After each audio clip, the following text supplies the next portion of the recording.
Okay. Streaming, recording. We'll begin.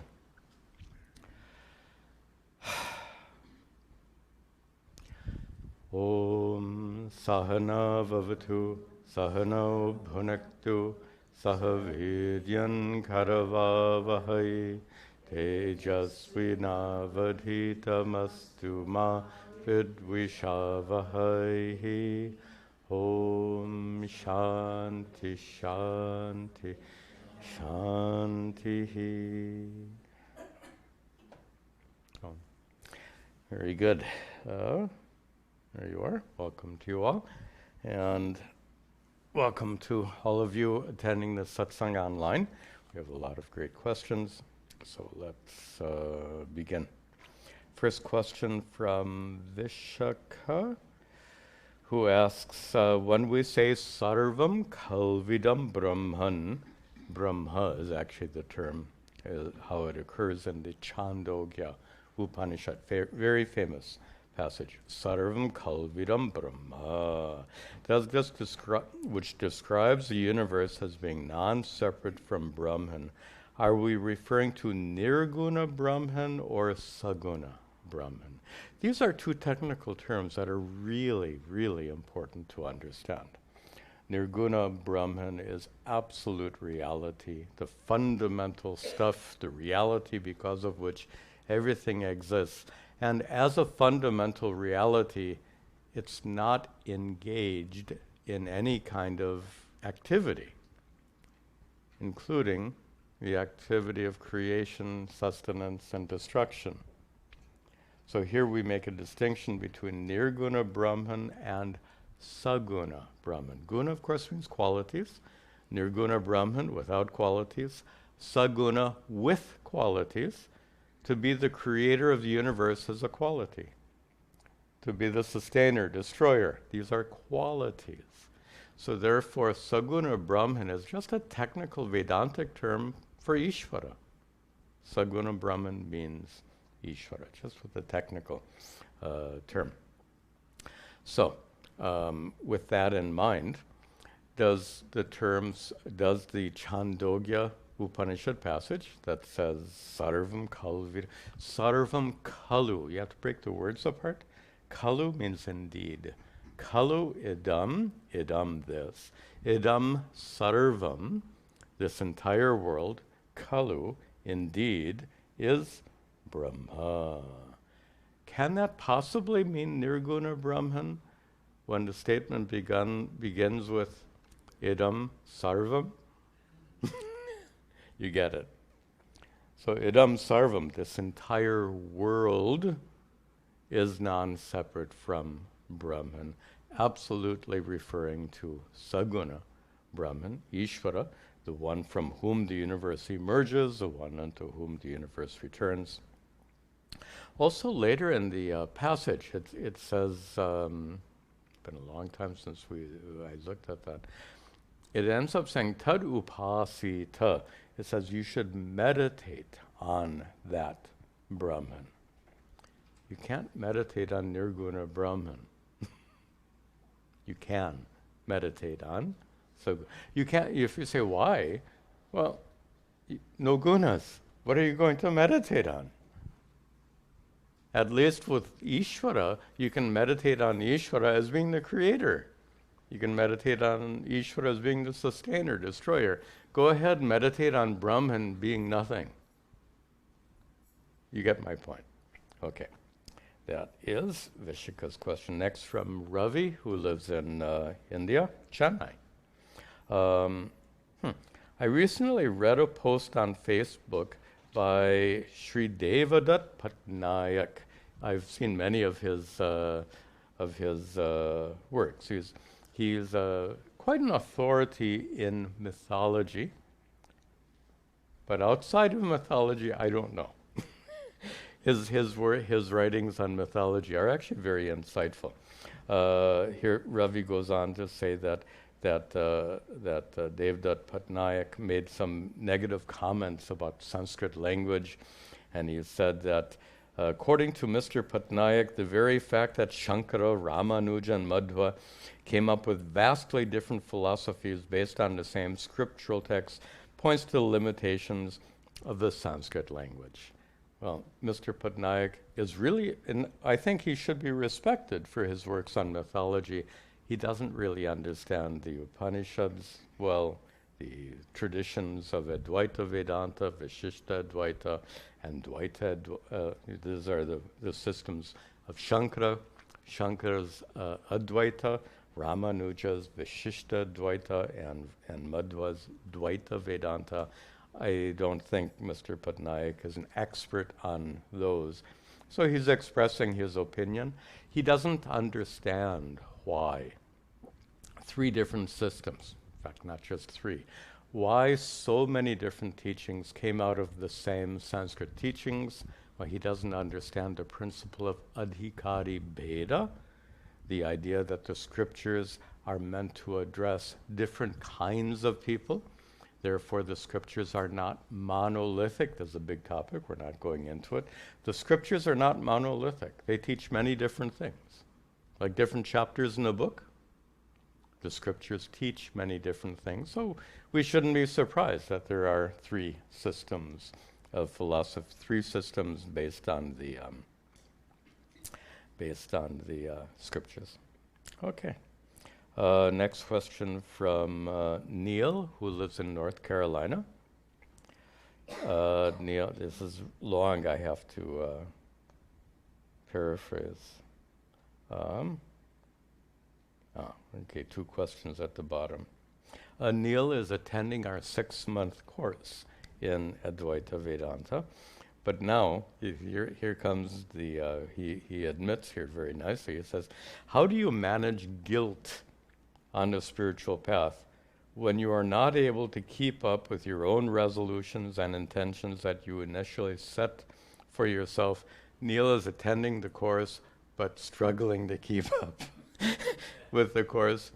And not just Neil, a great number of students are, because of, the title of the course is Intensive Course on Vedanta, meditation, and Sanskrit. And I think maybe that intensive part gets overlooked a little bit. It requires a minimum of 1 hour a day, which may sound reasonable to you, but for many people that's a struggle even to dedicate a full 1 hour a day, and 1 hour a day of intense study as a minimum. So Neil, excuse me, Neil apparently signed up for the course and having a hard time. Now he's feeling guilty about it. First of all, there's no reason for the guilt because Neil is doing the best he can. But this guilt is a very interesting emotion. Most of our emotions can be very helpful. Guilt, as far as I can see, is the least helpful, or flip side, most harmful emotion. Why harmful? Look at the context. You do something wrong, you feel guilty. Oh, that feeling of guilt, how does it help you? Now, please don't say, oh, it'll make you do better next time. I disagree with that 100%. You don't need to feel guilty to recognize you've made a mistake. You don't need to feel guilty to make a resolution to do better next time. Your doing better next time doesn't depend on the feeling of guilt. Yet, many people think wrongly that guilt is a motivator to do better next time.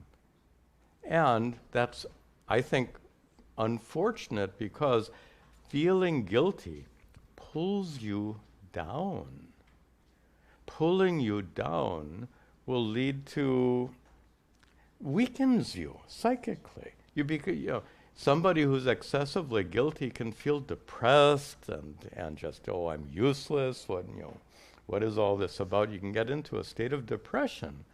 Tell me, if you're depressed as a result of feeling so bad about yourself, the next time, are you going to do better or worse when you confront that problem? Anyway, this is really belongs in the domain of psychology. We could speak about it for a long time, but we're not going to. In my opinion, guilt is an unhelpful and even harmful emotion. Fact is, we all make mistakes. How can we not? We're human beings. We're bound to make mistakes. So our responsibility then is, when we make a mistake, we make amends, whatever needs to be dealt with. We need to deal appropriately with the consequences of our mistake, and of course we'll do better. Anyway, enough said. I'll take a couple more questions here, then we'll see if any of you here have questions. Next question from Stefano, if I remember right. He lives in Italy. It doesn't say here. Stefano says, according to Hinduism, dying in Varanasi and scattering the dead person's ashes in the sacred Ganga leads to moksha. So it's commonly said. And how? This actually comes in, I'm not sure which Purana the story comes, that Lord Shiva will come and whisper in your ear the Taraka mantra, the mantra that frees you from rebirth. And surprisingly, the Taraka mantra, uttered by Shiva, the Taraka mantra is Rama, Rama, Rama. This is a story. I'm not sure where it comes from. So anyway, Stefano's question then is, but isn't this contradictory to the laws of karma itself? Perhaps. How can a finite single act cancel out an infinite amount of karma? That point is absolutely correct. No single act can possibly. Think of karma. You do some, most of you are familiar with the concept of prayashchitta, expiatory karmas, actions, pious actions you do for the sake of freeing you from the past negative actions. Penance, tapasya. Tell me, you have sanchita karma accumulated for infinite number of prior lifetimes. You have an infinite amount of sanchita karma. And I've joked before, the good news is infinite amount of good karma, and the bad news is infinite amount of bad karma. Okay, so tell me, how much prayashchitta should you do to get rid of all that infinite karma? You're going to be doing a lot of tapasya for I'm being sarcastic. So, and this is the logical problem that Stefano is correctly pointing out here. Living out the last days of your life in the ancient city of Kashi, which the British called Benares, which is more properly called Varanasi, that's an act of piety. And it is an act of tapasya, because it's not when I went there, it wasn't a pleasant place. It's very crowded and dirty, and it's one of the more difficult pilgrimage places in India to be in.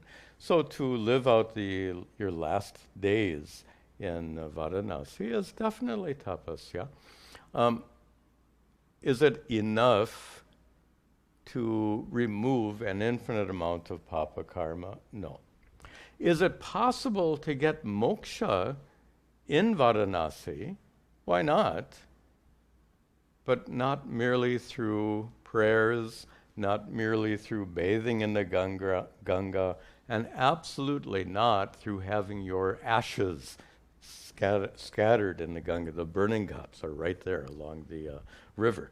They burn, sorry to gross you out, they burn the bodies halfway and then they dump it in the river, sadly. That's a common practice, and that's obviously a problem. that doesn't that doesn't give you moksha and creates pollution problems instead. Okay.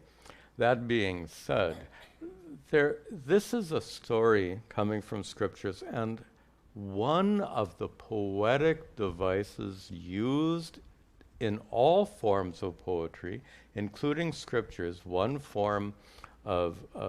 poetic device is called, in English we call it hyperbole. In Sanskrit it's called stuti, praise. Whatever you're discussing, you want to emphasize that topic by praising it. So there are many texts on the sanctity of the city of Kashi. Many texts. So if you are a poet writing about how sacred it is to live in the city of Kashi, are you going to say it's pretty good to live there? Or are you going to go over the top, as we say nowadays? Hyperbole. Hyperbole means over the top. And that's what we're dealing with here. It's not a statement of fact.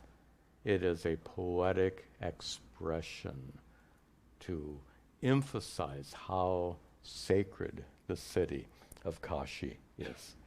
On the other hand, there are many great teachers in Kashi. You sit with those teachers and go through the atma vichara, self-inquiry, guided by the teachings of Vedanta as unfolded by those great teachers. Certainly you could gain moksha in Kashi, but don't, the popular belief is you're laying in your deathbed and Lord Shiva will come and whisper in your ear, Ram, Ram, and that's the stuff of mythology. Okay, enough said. Then question from Archana, who lives in Canada. What is the Vedantic approach to responding to abuse in relationships? Turn this up just a little bit. That looks better. Okay. And Archana says, I counsel many women, mostly of Indian origin. And what they say is that their suffering is part of their karma. And this goes on a little bit long, so I'm going to paraphrase. In Archana's role in counseling these women who are in abusive relationships, she says there's a lot of passivity, a lot of acceptance of things that maybe shouldn't be accepted, a lot of taboo about leaving husband, staying alone in Indian families. Women get less support.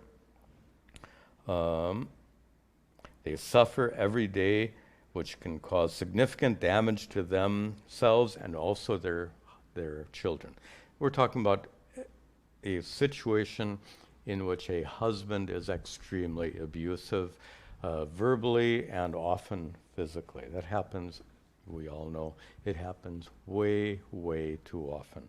Not just in Indian families, but in every culture. It's a terrible problem. Archana concludes, I often struggle with how to get them to that mindset, a mindset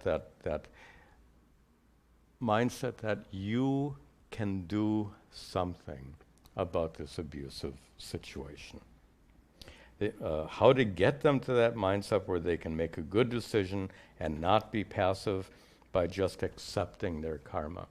And Archana, I think we can recognize the challenge. And the challenge has to do with a misinterpretation, a very common misinterpretation of the doctrine of karma. Many people, doctrine of karma is really, it's surprisingly complicated. And what I've observed is most people have a very superficial understanding of the doctrine of karma. One of those most common misunderstandings is that we are all born with karma rekha, lines of karma, which are figuratively written on your forehead and determine everything that's going to happen in your life. This is a doctrine of predestination. A doctrine of predestination is absolutely contrary to the doctrine of karma. The doctrine of karma says everything happens due to karma. Fine. But karma means not only your past karma, what about right now? The whole doctrine of karma is based on free will. You have agency, not just agency, you have also a dharmic responsibility to act, and to act appropriately. And so for a woman, we'll come back to that in just a moment. Let's stay with the doctrine of karma. So this wrong interpretation that whatever is going to happen in my life is predetermined or predestined by my karma, that's completely contrary to the doctrine of karma, which says that you can't do anything about your past, you can't do anything about the past karmas which are affecting you today, but you still have freedom of choice in what you do now. Karmas are part of a situation. How you respond to that situation is in your hands. But those who ascribe to this so-called karma rekha and this doctrine of predestination, they misinterpret it, and therefore leading to passivity leading to abusive situations which should be addressed and don't get addressed. So it's really a sad, terrible thing that happens to too many women who take that passivity, and because of this misunderstanding of the doctrine of karma. Let's see if we can give Archana some advice how to advise these Indian and mostly Hindu women who are in abusive relationships and being too passive. Step one is to help them understand the doctrine of karma properly. That is to say that the situation in which you are today, your horrible abusive situation, is indeed at least partially due to past karma, and there's nothing you can do about that. But how you respond to that situation from today onwards is entirely up to you. And second thing, and this is equally important, you have a dharmic responsibility to protect yourself. Dharma. Ahimsa paramo dharma. Our basic principle of dharma is not causing harm. Not causing harm doesn't just mean not harming others. It means not allowing others to harm you. So based on that, there is a dharmic responsibility, a religious, moral responsibility to protect yourself.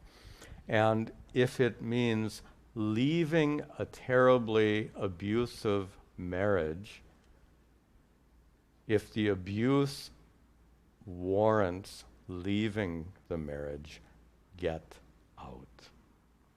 More important, and that depends on the situation. If you ask, well, Swamiji, when is it warranted, when is it not? We can't even begin. The situations are so complex.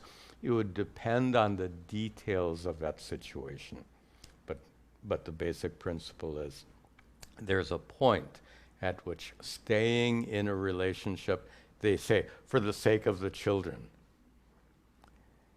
And Arjuna very nicely says sometimes that causes more harm to the children.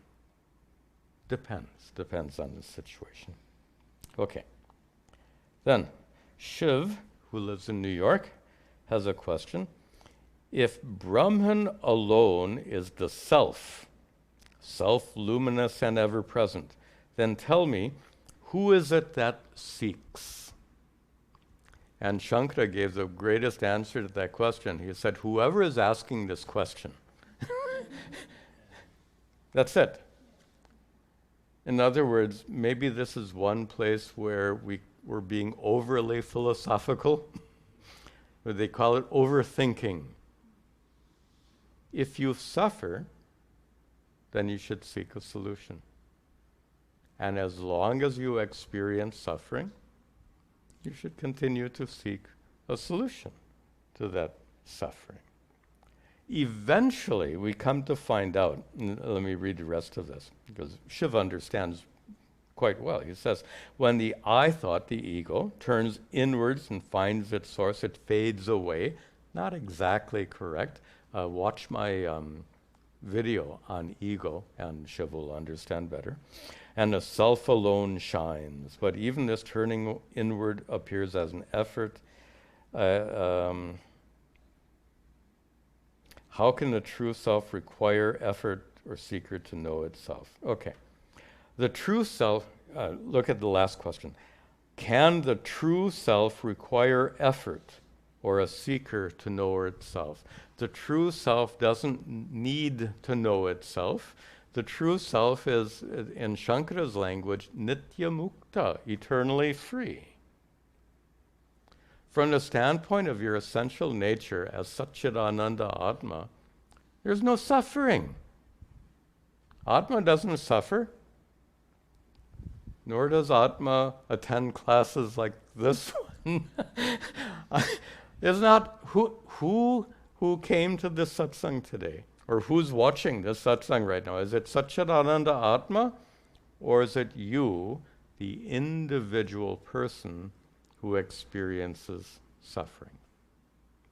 So, Vedanta, spiritual practice in general, and Advaita Vedanta in particular, are meant for the individual person who suffers.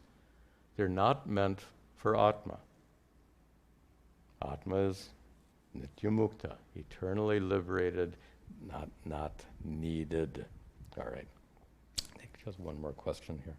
This question from Rohit. Rohit lives in Ahmedabad.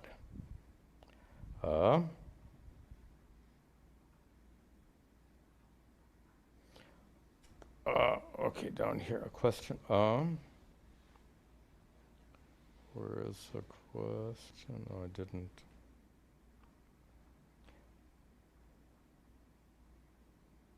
There's a forwarded email. It doesn't have the question. Rohit was asking about the role of astrology with regard to the doctrine of karma. Now, it's doctrine of karma in general is surprisingly complicated. And one reason it's complicated is you have, as I said before, this is a very superficial analysis of the doctrine of karma. You have had an infinite number of prior lives. There was no first life. You have had an infinite number of prior lives in which you've accumulated an infinite amount of karma. This life cannot possibly be the result of an infinite amount of accumulated karma. So it's a finite amount of karma. It's a subset of the infinite karma. The infinite karma is called sanchita karma. The subset that determines this life is called prarabdha karma. What will affect you in this life are called prarabdha karmas. Now the question is, what kind of prarabdha karmas were you born with? How will they affect you, and when? And I think the most honest answer to that question is we have no idea at all, and it's absolutely impossible to understand. But this practice of astrology, astrologers claim to be able to determine what kind of karmas are going to affect you at what period of your life, according to the details of the planets at the time of the location of the planetary deities at the time of your birth, at the exact moment of your birth. Now, a couple of comments. First of all, planets, one of the biggest misunderstandings of the doctrine of karma is when people talk like this. It says, well, Shani is just has it out for me. It's just making me miserable. Shani is the planet Saturn. And in astrology, by the way, I know very, very little of the details. I know it in general, but the details has never interested me to learn about. But Shani is the planetary deity associated with the planet Saturn, and it's supposed to be the harbinger of papa karmas fructifying in your life. First of all, planets don't affect you. Planetary deities don't affect you. Karma affects you. So this is the first misunderstanding of astrology, that planetary deities affect what happens to you. That's not how astrology works. The location of the planets is used in an attempt to quantify what kind of karmas are going to affect you at what time in your life. So it's not that the planets affect you, but the position of the planets are used for the sake of predicting which karmas will affect you when. Okay, that part is clear? So this is a huge misunderstanding. Planetary deities don't affect you. The planets are used in this process of attempting to predict. Now, if you ask me how accurate, can astrology accurately predict things in your life? What is your experience? Same as my experience. And that is often inaccurate. So what can we say? Does astrology work or not? I have no idea. One thing we know for sure, whether or not astrology or not is accurate, we're absolutely sure that astrologers are not always accurate. That's a fact. We know that absolutely. Okay. Do we have some questions here? Anyone? No? Okay, we'll take some more questions online. Next question from Pramod, who lives in Gurugram, India, near Delhi. Gurgaon. We're used to that. Gurugram is the nice to go back to the Sanskritized forms of these names, because they were all, I think the British and others, the words got distorted. Of course, I observed though in a previous satsang, it was a nice, funny joke, not very funny, but an observation. We get many people in Bangalore with questions, but I've noticed lately that half of them come from Bangalore, the other half come from Bengaluru. So it's they're in a state, they're transitioning from one name to another. Unlike in Mumbai, no one lives in Bombay anymore, right? Everyone lives in Mumbai. Okay. Now, Kolkata is another example. No one lives in Calcutta anymore. They live in Kolkata. Good. And by the way, I think that's appropriate. I will leave it there. Pramod's question, does a mumukshu means a seeker of moksha, someone who seeks spiritual growth. Can a mumukshu have a period of spiritual dryness in the quest to spirituality? Absolutely, certainly. We all have the very nature of, have you noticed the very nature of life is up and down and up and down and up and down. That's how life goes. And for many reasons. Karmas, good karmas, bad karmas, good karmas, bad karmas. something more significantly that about this up and down, I'm not sure if you've ever thought about it. So much of our, and this is a little bit of a, not really a tangent. I think this actually so promotes as, if yes, how to deal with it. So the ups and downs due to karma means we just wait. If you're going through a period of bad karma, it'll come to an end. By definition, because as you suffer in that period of bad karma, your suffering is actually causing the fructification and elimination of those bad karmas. So it automatically leads to coming out of that period of bad karma. So it's not possible to have a life of only bad karmas. If you're going through a bad time, according to the doctrine of karma, not that it might come to an end, it will come to an end. It must come to an end. That's how the doctrine of karma works. Those bad karmas will eventually get exhausted. What's the flip side to that? If you're having a really good time, that too will come to an end. This is the ups and downs of life, normal. But something else I'd like to share with you, something that I've thought about for decades and very, very seldom gets talked about. So much of our experience of life depends on our moods. You know what it is to be in a bad mood or to be in a good mood. What's interesting is you can have the same daily events, and if you're in a good mood, you enjoy them. And if you're in a bad mood, you don't. The same life, the same events, but so much depends on our moods. And now here comes a real shocking thing. I find it shocking. Your moods are fully determined, not fully, mostly.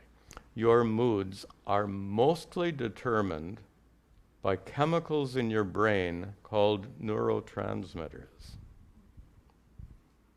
This is neuroscience. And it's I won't say completely understood, it's well understood. Not completely, but it's well understood. There are chemicals in your brain. You might have heard of serotonin and dopamine that make you feel good. And the absence of those particular neurotransmitters make you feel terrible. Tell me, how much control do we have over these neurotransmitters? By the way, the part that they haven't, I mentioned medical science, the part they haven't figured out yet is how to control these neurotransmitters. One of the most popular medications are a class of antidepressants called selective serotonin reuptake inhibitors. What a name, SSRI. Which are supposed to make more serotonin available in your brain to improve your mood. Doctors know it doesn't work like that. It doesn't work. There is clinical evidence that SSRIs can help, but doctors who understand it will say we don't know fully the mechanism, and we don't know why they don't work better, because they don't work very well. They can work a little, they don't work great. Because we don't understand. The brain is the most complicated thing in our bodies. Perhaps the brain is the most complicated part of creation. My God, the brains are so complicated. And so it's no surprise that even in 2026, medical science and neuroscience doesn't completely understand how these neurotransmitters affect us. They're working on it and they're making progress. But here's the point. Today, we have no way of controlling these neurotransmitters. Neurotransmitters, which are one of the biggest factors in determining your mood. just an aside, many younger women deal with terrible mood problems during their cycles. How much control do you have over that? And how much suffering that can cause? That's ridiculous. And how much, and has medical science solved that problem? No.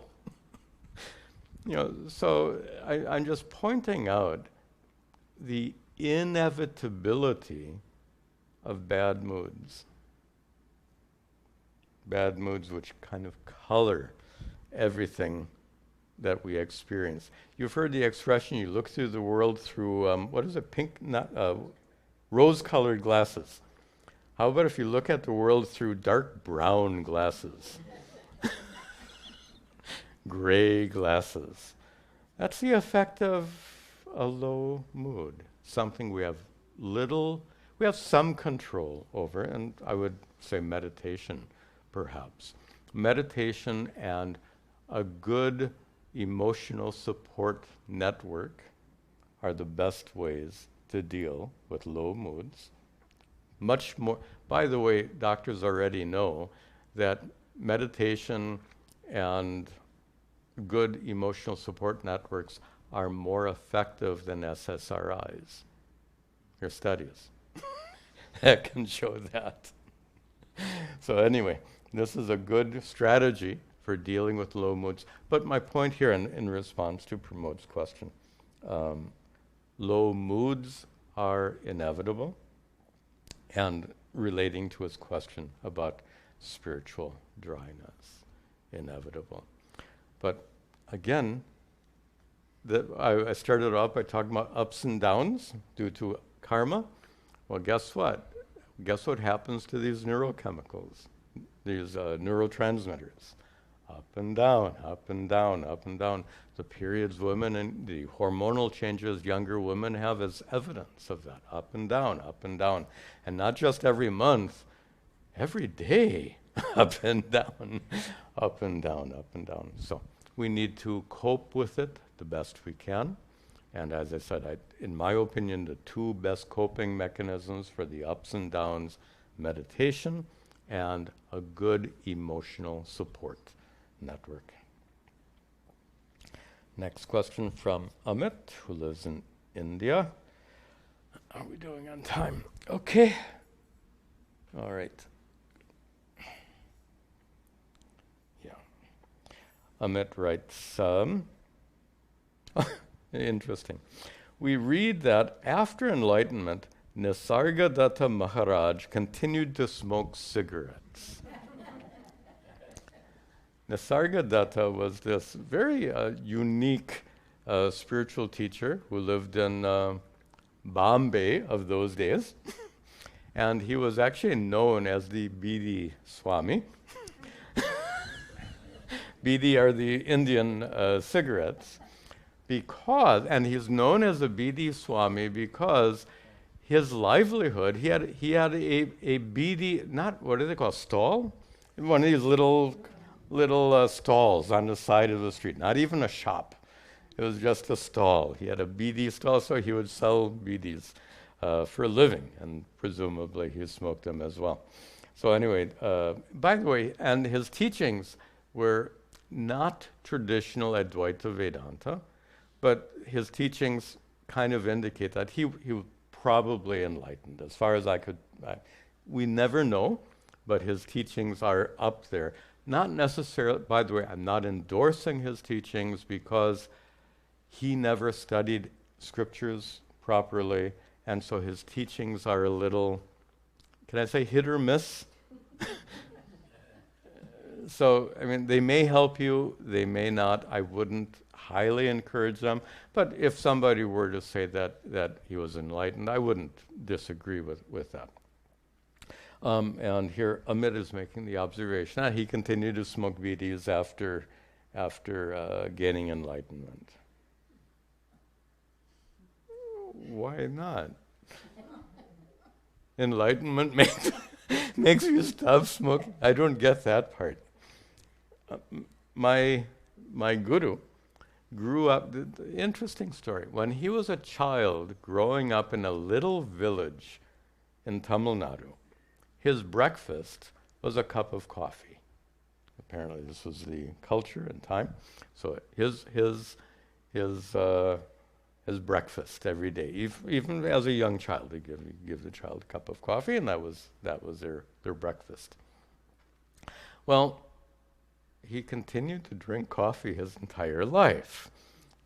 So why didn't he stop drinking coffee when he became enlightened? Does that question even make sense?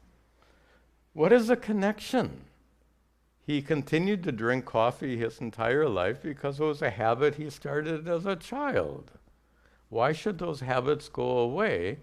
Nisargadutta was smoking bidis probably since he was a child. We don't know. So why should that go away when you get enlightened?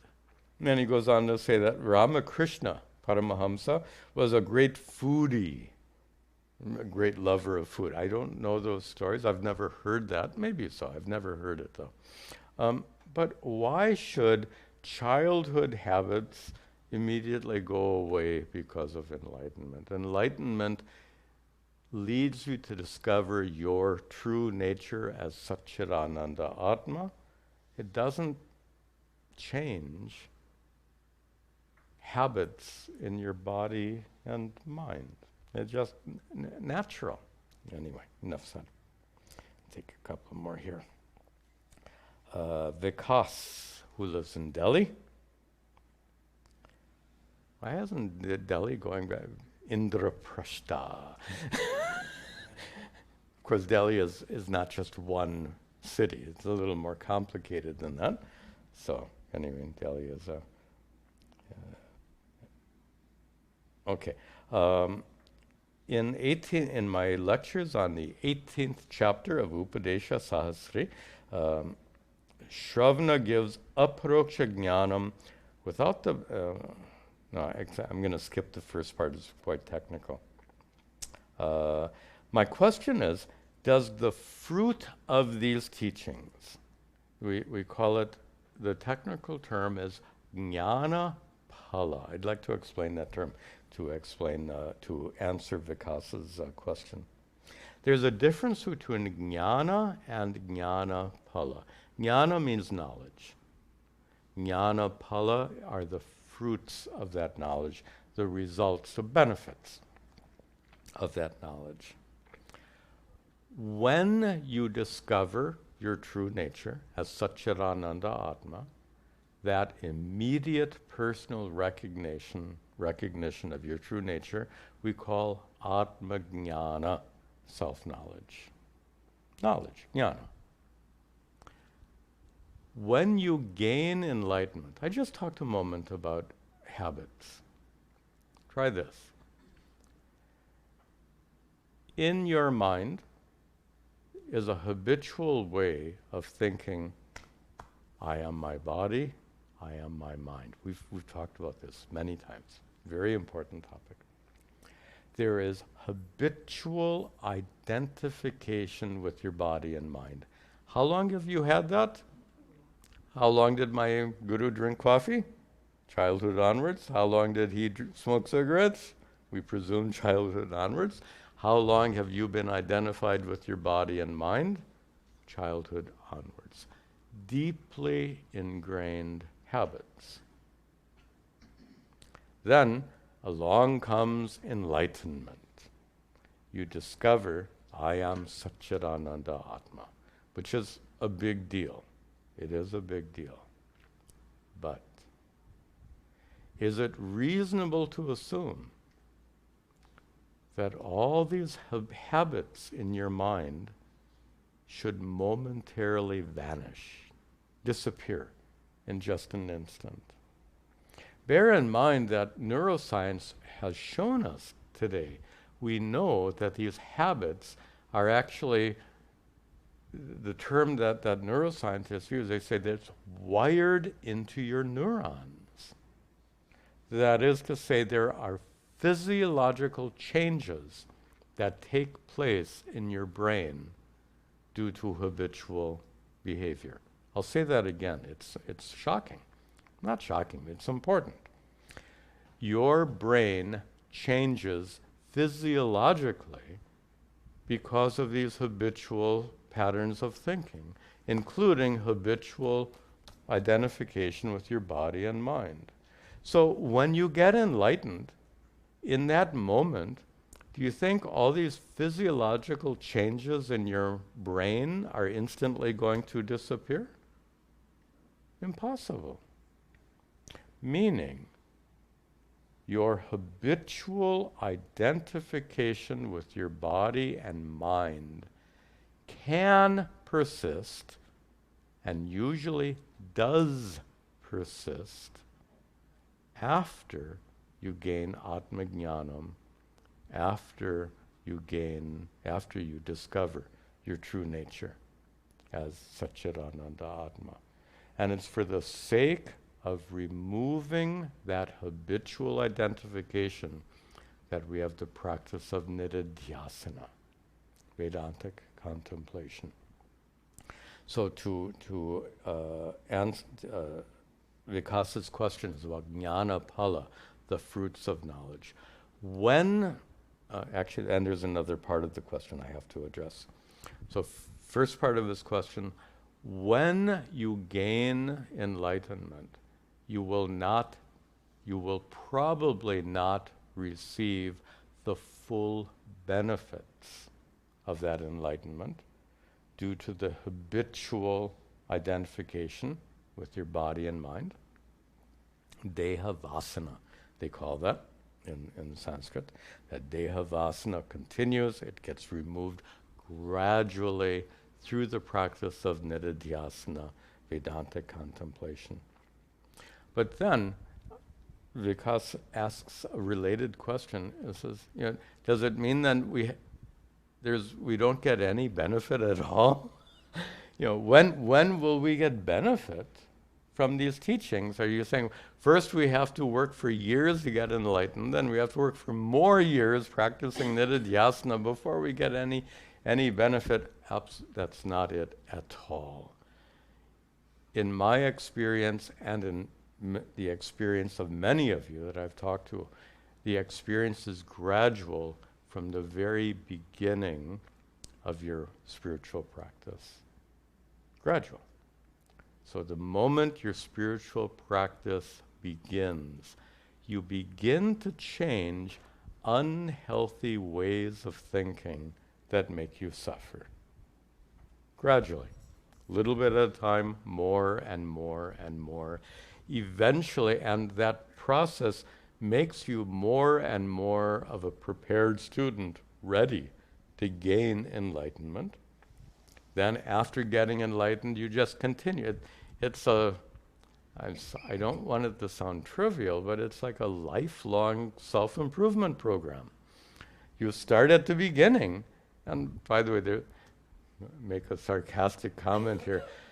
And I'm referring to myself, there's lots of room for improvement here. Right? So if there's lots of room for improvement, we need a lifelong self-improvement program. We begin with sadhana, spiritual practice, all of which is beneficial, leads to enlightenment, which is more beneficial, followed by Vedantic contemplation, nididhyasana, even more beneficial. So it is just a cumulative process, lifelong. Okay, and good. You have a question? You'll need the microphone.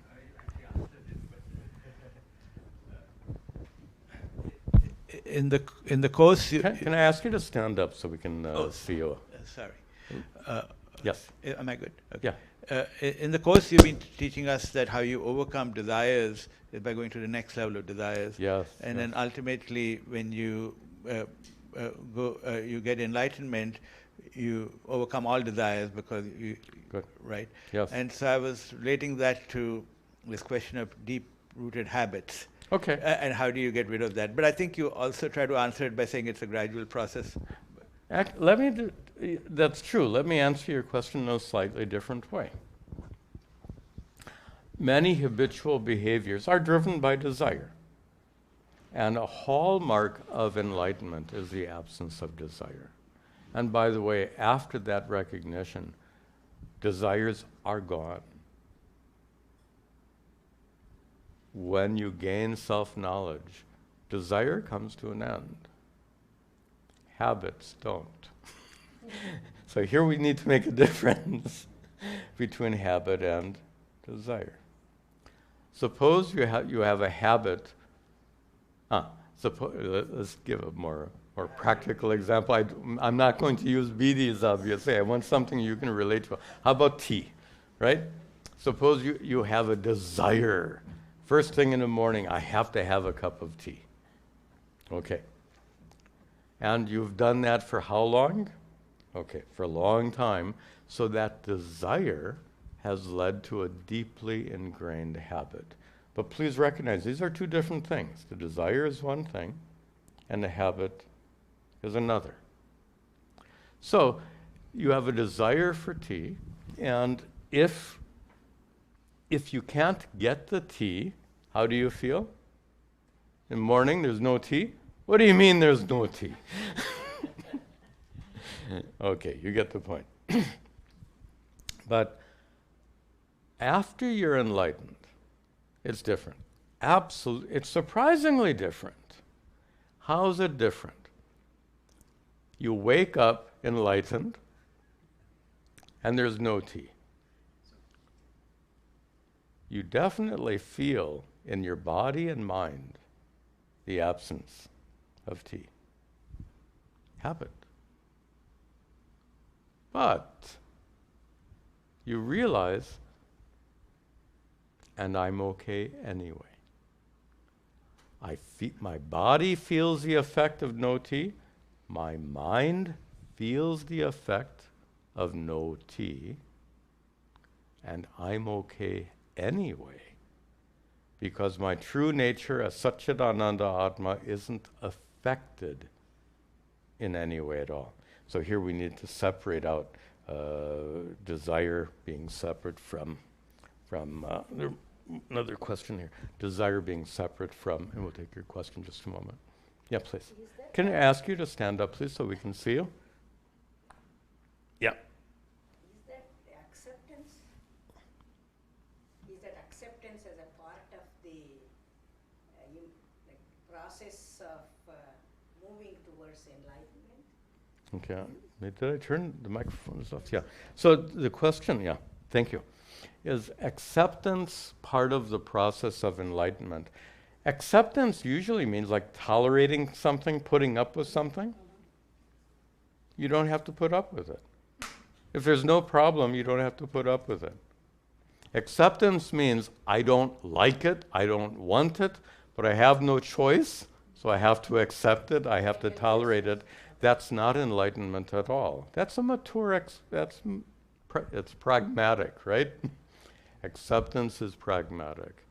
Change, what do they say? Whatever you can change in life, you change it.